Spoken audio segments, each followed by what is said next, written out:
Il est 6h30 partout en Côte d'Ivoire et vous faites bien de vous informer dans la matinale. Bonjour et bienvenue sur RTI 1. La Côte d'Ivoire, notre pays, accueille du 13 janvier au 14 février 2024 la CAN 2023. Le chef du gouvernement s'active pour relever le défi de la réussite de ce rendez-vous sportif panafricain autour du ballon rond.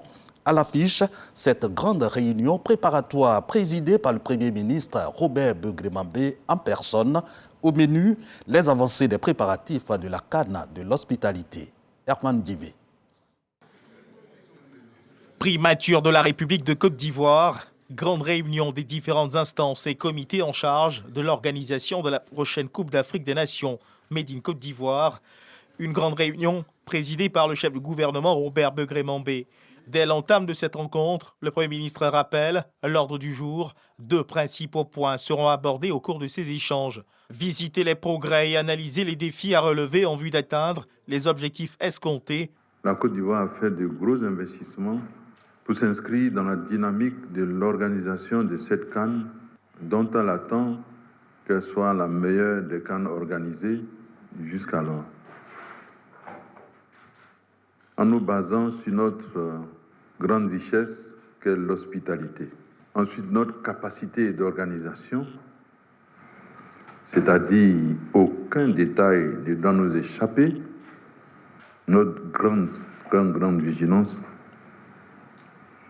et surtout notre esprit sportif. Du 5 au 19 novembre, la Ligue des champions féminines débute en Côte d'Ivoire dans les villes de San Pedro et Korogo. 8 clubs s'affronteront pour le titre de champion d'Afrique des clubs féminins. François Michia, président du COCAN, face aux journalistes au terme de cette réunion. Avec M. le Premier ministre, nous avons passé en revue tous les secteurs concernant cette compétition féminine qui est un test général pour la Côte d'Ivoire avant la 34e édition. Ce sont les points relatifs à l'accueil, à l'hébergement, à la compétition elle-même, à la mobilisation, à l'animation et aux conditions de vie de ces athlètes, des dirigeants, des délégations officielles, aussi bien à Korogo qu'à San Pedro. En deuxième point, nous avons fait la revue de points concernant la 34e édition. Il était important pour M. le Premier ministre, chef du gouvernement, ministre des Sports et du cadre de vie, de savoir exactement quelles sont les avancées réelles sur tous ces points. Et chaque président de commission technique a eu à exposer, à répondre à un certain nombre de questions. Et il a été décidé de faire un atelier en début de semaine prochaine afin qu'un rapport, une synthèse complète soit rendue à monsieur le chef du gouvernement pour décider de la suite afin que, selon le vœu du chef de l'État, président de la République, son Excellence Alassane Ouattara, cette 34e édition soit la meilleure jamais organisée sur le continent. Le Premier ministre Robert Begré-Mambé a dit toute sa détermination et celle du gouvernement pour la réussite de cet événement continental, la CAN de l'hospitalité.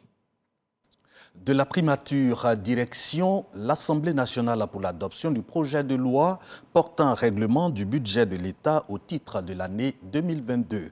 D'environ 10 735 milliards au départ, ce budget a connu des modifications dans son exécution pour un montant de 457 milliards de francs CFA. Au final, le budget de l'État se stabilise en 2022 à un peu plus de 11 191 milliards de francs CFA, nous dit Moussa Konaté.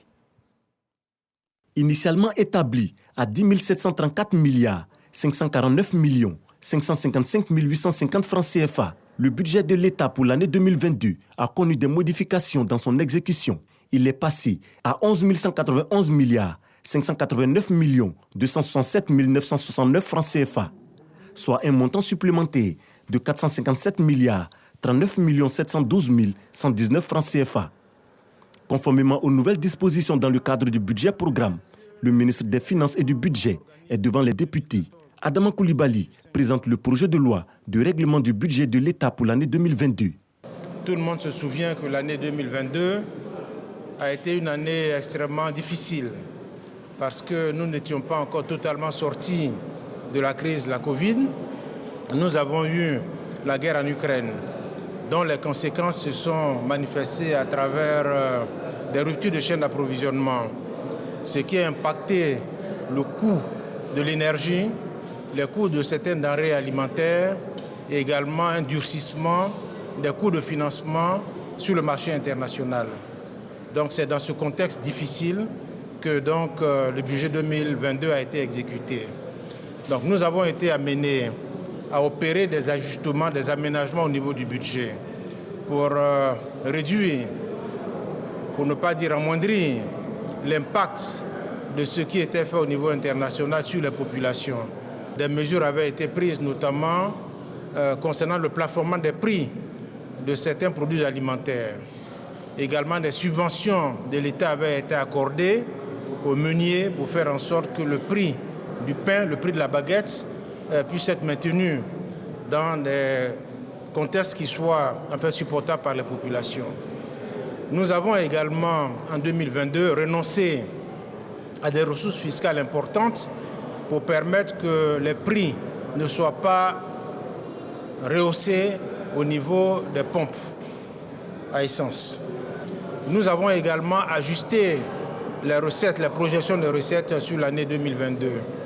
Donc ce sont tous ces aménagements qui ont été reflétés dans le projet de loi de règlement, ont été donc adoptés ce matin, donnant quitus donc à l'État. 40 députés sur 44 au total étaient présents à cette séance. 26 ont voté pour le texte, 0 voix contre et 14 abstentions. Au Conseil économique, social, environnemental et culturel, le président Eugène Akawele rentre d'une mission de travail en Belgique. Le président du CESEC y a rencontré le président du Conseil économique, social européen. Sujet évoqué, la coopération entre les deux institutions, notamment sur les questions clés de la bonne gouvernance, du changement climatique, de la lutte contre la drogue et les influenceurs. Jean-Marc Diagui, reportage. En visite de travail en Belgique, le docteur Eugène Akawele, président du Conseil économique, social, environnemental et culturel, rencontre son homologue président du Comité économique, social européen. Au menu de cette rencontre, le renforcement des relations entre le Conseil économique, social, environnemental et culturel CESEC de Côte d'Ivoire et le Comité économique, social européen CESE. De l'eau, globalement, est de plus en plus urgent. Ça, c'est la raison pourquoi on a décidé dans notre comité de faire l'eau, on appelle ça Blue Deal, le pacte bleu, une priorité de notre comité et on demande la Commission européenne future et le Parlement européen. Pour le président du CESEC, cette structure formelle qui existe déjà avec l'UCESIF, l'UCESA et l'AECESIS se dessinera avec le Comité économique et social européen les jours à venir. Une des raisons de cette visite, c'est de réactiver quand même ce mémorandum de coopération qui a été signé par nos prédécesseurs. Parce qu'on est quand même dans une dynamique de continuité, de contribuer. Donc, nos dignes prédécesseurs ont signé l'accord. Il est du bon temps que nous autres nous essayons. Nous sommes dans un esprit de coopération. Après échange, une visite du président du Comité économique européen est prévue en Côte d'Ivoire dans les prochains jours. En remplaçant la CICOJ en 2021, l'ANA, entendez Agence nationale de l'habitat, devrait jouer un rôle de premier plan en matière d'accès au logement. Mais problème, l'ANA traîne un passif de 20 milliards de francs CFA qui rend incertaine son opérationnalité. Le ministre de la Construction se saisit du dossier et réfléchit avec l'ANA. Bruno Nabanye-Kone veut donner de la vitalité à l'agence. Lanciné Bakayoko. L'Agence nationale de l'habitat, créée en 2021, en remplacement de la Société ivoirienne de construction et de gestion immobilière CICOJ, accumule les opérations déficitaires. Le passif, qui avoisine aujourd'hui les 20 milliards de francs CFA, érode la trésorerie et impacte considérablement la réalisation des objectifs. Alerte donnée par son directeur général Brahima Traoré au ministre de tutelle Bruno Nabanye-Kone, en visite ce jeudi dans les locaux de la société publique à Adiamé. Nous avons partagé toutes les bonnes pratiques en ayant partagé les idées qui permettent à l'État et à l'ANA d'être plus efficaces dans la nouvelle mission qui lui a été confiée. Et cette nouvelle mission, je rappelle, c'est la coordination du programme de logements sociaux en Côte d'Ivoire. Et ensuite, il y aura l'aspect suivi des logements en location simple et des logements en location vente, l'entretien, en un mot, l'amélioration du cadre de vie des Ivoiriens. Brahima Traoré sollicite donc l'appui du gouvernement sous forme de subventions. Une subvention qui permettrait d'assainir ses comptes et d'accroître sa productivité, notamment sur les anciens programmes de l'ex-SICOJ au bénéfice des populations. Devant la crise du logement devenue quasiment systémique, Bruno Nabagné-Koné a affiché la détermination de l'État à poursuivre ses efforts afin de permettre aux populations de disposer de logements décents. Il faut que nous soyons capables de produire plus de logements, que nous puissions disposer de plus de financement dans le secteur, que les logements produits, comme le stipule le programme de logement socio-économique, aillent à une cible qui est prédéfinie, qui est la cible des personnes qui ont vraiment besoin, avec ce soutien-là, d'acquérir un logement. À ce jour, le besoin en logement en Côte d'Ivoire est estimé à plus de 800 000 unités. Chaque année, ce sont 100 000 à 150 000 nouveaux foyers qui s'établissent dans le pays. Refermons les pages de l'actualité nationale sur l'Abissa 2023 à Gambassam. Le mercredi, 4e jour de cet événement culturel marque la récompense des femmes et la sortie officielle de la reine-mère d'Enzima Kotoko. Marraine de ce jour, la ministre de l'Éducation nationale et de l'alphabétisation, Mariatou Koné, a effectué le déplacement de l'Abissa en compagnie de sa collègue de la culture, Françoise Remarque. Défis sociaux. Les ministres Mariatou Koné et Françoise Remarque, respectivement chargés de l'éducation nationale et de l'alphabétisation, de la culture et de la francophonie, invités à la journée de la femme Nzima dans l'Abissa, édition 2023. Une journée placée sous le contrôle de la reine Onguetia Eba II, reine-mère d'Enzima Kotoko de Côte d'Ivoire. Le mercredi représente sa sortie officielle à l'Abissa. Ce jour est réservé à la femme Nzima pour le symbole qu'elle représente dans la société.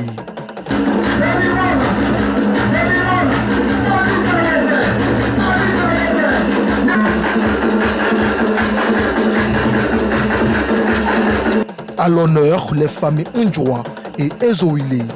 Au son de l'Odombolé, chaque femme accompagnée des membres de sa famille témoigne son attachement aux valeurs de l'Abissa.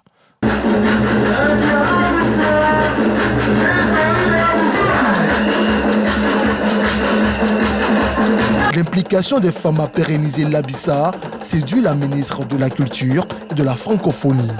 L'Abissa est une véritable institution culturelle. Je voudrais solennellement indiquer que nous sommes très reconnaissants pour sa contribution au positionnement de notre culture.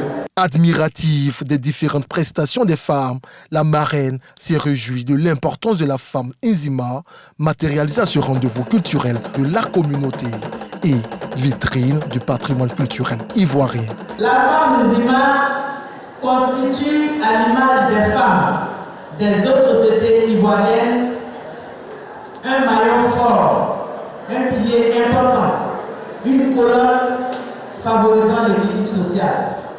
À travers la femme Nzima, je voudrais rendre hommage à toutes les femmes de Côte d'Ivoire. Transportés par la fièvre et la frénésie des sonorités de l'Abissa, les ministres Mariatou Koné et Françoise Remarque, aux côtés de la reine-mère d'Enzima Kotoko, ont également dansé au rythme des Ndombolé.